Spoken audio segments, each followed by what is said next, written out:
Bible said they that live godly will suffer persecution. Paul told Timothy to endure hardness as a good soldier of Jesus Christ. Well, if you ain't used to folk talking about you, you in the wrong fight, because they're going to talk about you. They're going to lie on you. They're going to say, they're going to scandalize you. But all I need you to do is, your fight is to stand. Look at somebody and say, I'm standing on the word of God. I'm standing on his promise. I'm standing on what God said to me. I need you to understand that he's coming at your faith. He never wanted your house. He never wanted your dog. He never wanted your husband. But he wanted your faith. The Bible, he wants that faith. The faith you put into God. He wants you to cast it away. The Bible says for us in Hebrews 10:35, cast not away our confidence, for in it we have great recompense of reward. I need you to understand you're going to get paid for every time you stood up against the devil. You're going to get paid for every time you told the devil no. You're going to get paid for every time. I ain't ready yet. It just sounds like I am. Good God in the morning. God has payment for everything you've been through. Down through the years. Everything you missed. Everything you thought you missed. Everything you wanted. God is going to make it up to you. Look at somebody and say, you ain't in this fight by yourself. He's going to make up everything you lost. Everything you should have had. Everything they stole from you. Everything they took from you. Because God take good record. And he said he won't forget your labor of love. Everything you done for God. God saw it. He saw it when you picked somebody up. He saw it when you gave them some money. He saw it when you were going through and nobody was in the praise but you. You were preaching to yourself, but that's all right. He saw that too. And he will not forget everything you've done. Look at somebody and tell them, get ready to get paid. Get ready to get what's yours. I need you to understand that this is the time. This is the hour that the saints and the believers of God are going to see manifestation like number 4. Some of y'all gonna wake up in the morning and gonna have some manifestation. Some of y'all gonna go to the week and have some manifestation. Some of y'all gonna go to the bank and you know your bank account was zero, negative zero, and you're gonna have some favor. Look at somebody and say, get ready for the favor of God to fall on you. Get ready for the promise of God to fall on you. Why? Because you didn't give up. You didn't throw in the towel. You could have turned your back and said, what's the use? But you are still standing. Look at somebody and say, he didn't bring me this far to leave me. Neither will he leave me broke. He won't leave me busted. He won't leave me disgusted. He won't leave me aggravated. But God has a time for me. He has a time. He has a time. And he has a season for me. I need you to just look at somebody and tell them it's your time. It's your season. Just because you've been believing. Just because you didn't give up. It's your time. Well, can I go on here now? I need you to understand. Oh God, what the biggest battleground has been the believer's mind. He comes after the mind. He comes to steal, kill, and destroy the mind. Because if you can't see it, if you can't think it, the Bible says, so the man thinketh in his heart, so is he. I hear the word of the Lord. I hear the word of the Lord. In Isaiah chapter 26 and verse 3, thou who keepeth his mind stayed on him, he will keep it in perfect peace because he trusted in him. Come here, Paul. Come here, Paul. I hear you talking to the Philippian church. Said, let this mind be in you that was also in Christ Jesus. Can I tell you what kind of mind Jesus had? Jesus was facing the cross and he said, nevertheless my will, but thy will be done. See, you enter into a fight. You got to understand it ain't about you. It ain't about your dress. It ain't about your hair. It ain't about the clothes you wear. It's about doing God's will.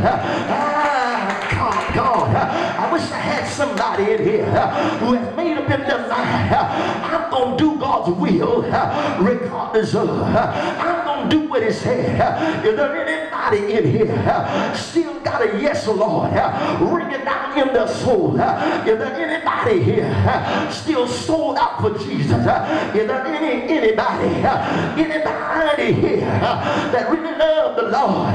Come on, tell me, don't fool me now. Is there anybody from Jackson, Georgia, came all the way up 75 that really love the Lord?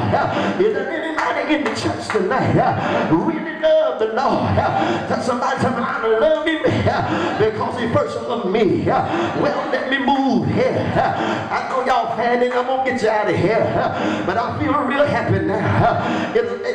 You've been preaching too long for me not to preach now. Good God, in the morning I heard the Bible said that in Samuel chapter 16, they would come against Israel. Now I want you to understand something.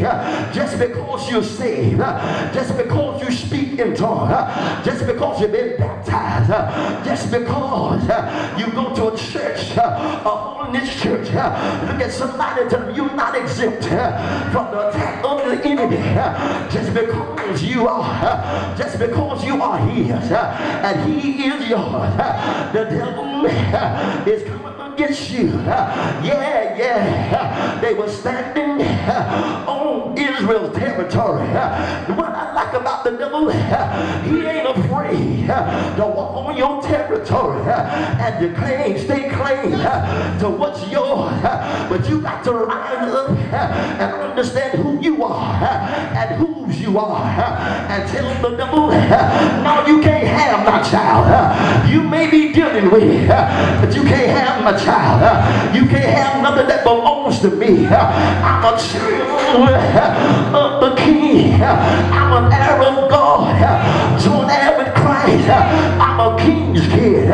Look at somebody and ask them this question: do you know who you are? Do you know who you are? Because when you know who you are, the devil cannot have his way.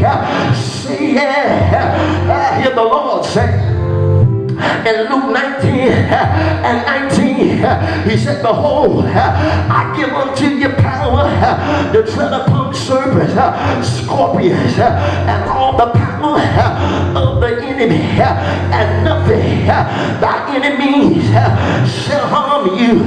Look at somebody and just tell them nothing the devil got can harm me. Can I say it like this? No weapon formed against me shall prosper. I may be going through, but I'm coming out with some victory. I'm coming out with some joy. I'm coming out with some peace.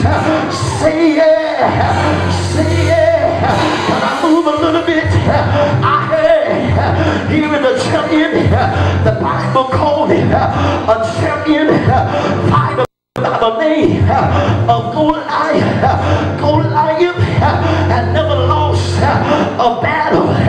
He was from the children of Anak. They started at 9 feet tall and went up. If you had somebody who was just 9 feet, they called him a midget.